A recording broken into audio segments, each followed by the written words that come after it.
Magandang hapon po sa lahat ng aking mga subscriber. Ayan po. Magandang hapon po. Ayan, sa aking mga subscriber, kung saan kayong dako ng mundo po, tayo nagbabalik dito sa aking munting channel, Samuel Soriano TV29, para mag-discuss ulit ng another coins.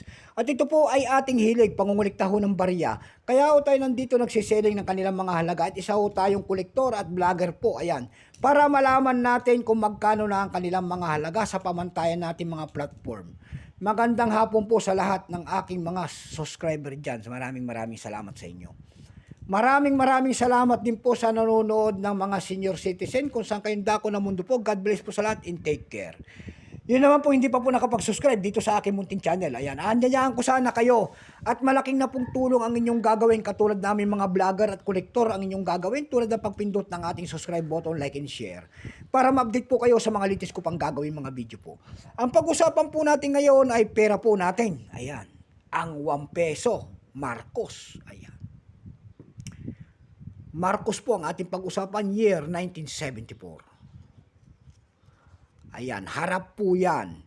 Makikita nyo po ang isang imahe ng year 1974, ang isang leon na nakatayo, ang isang agila, and then between po, and then Republika ng Pilipinas. Ang leon po niyan ay simbolo po ng Espanya. Yung agila po ay simbolo po ng Amerika. Yung tatlong between po ay nakasigisag sa atin tulad ng Luzon, Visayas, Mindanao. And then, imahe po ni Dr. Rizal nakarap po sa kaliwang bahagi. Ang dakila natin bayani. Bago tayo magsimula sa ating talakayan, kilalanin mo muna natin siya. Issue po, Philippines po, Pero Republic, 1946 up to date po. Type standard circulation coins, years 1972 hanggang 1974. Value nito 1 peso, Marcos po, currency piso.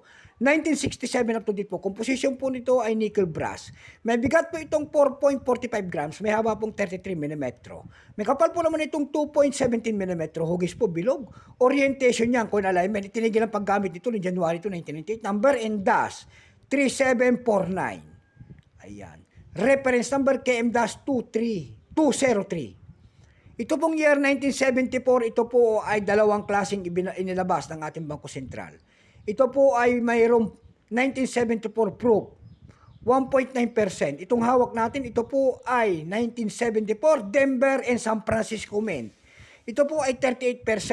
Kung ilang piraso naman ang pinagawa ng ating bansa sa barya na ito, ito po ay 65,102,178 piraso. May price na po ito doon sa ating numista.com kung tawagin ng ating mga kolektor. Yung kanyang fine 15, very fine 31, extra fine 31, almost ang circulated 42. Ang circulated nito ay nagkakalaga po ng 49 pesos. Dumako ho tayo sa kanyang presyo. Doon sa EB.com, tinatawag nila ito na rare coins. Ito po ay nagkakahalaga po ng 2,293 pesos. Meron na rin tayo nakita doon na 501 pesos. Nasundan po ito ng 363 pesos. And then 334 pesos. Dako naman tayo sa carousel. Ayan. Sa carousel PH po, ang seller po ay si Amy Vera. Yung kanya 1974 doon, rare coins daw, ito po ay binebenta ng 3,000 pesos. Meron naman tayo nakita doon na 400 pesos and then 100 pesos. Meron na rin tayo nakita doon na ang seller po ay si Leo Tabaldo. Yung kanya 1974 doon ay binebenta niya po ng 1,000 pesos. Ayan lamang po ang aking may babahaging kanyang presyo sagad na. So hanggang dito na lamang po Luzon, Visayas, Mindanao, kung saan kayo dako ng mundo po. Keep safe po sa lahat and God bless.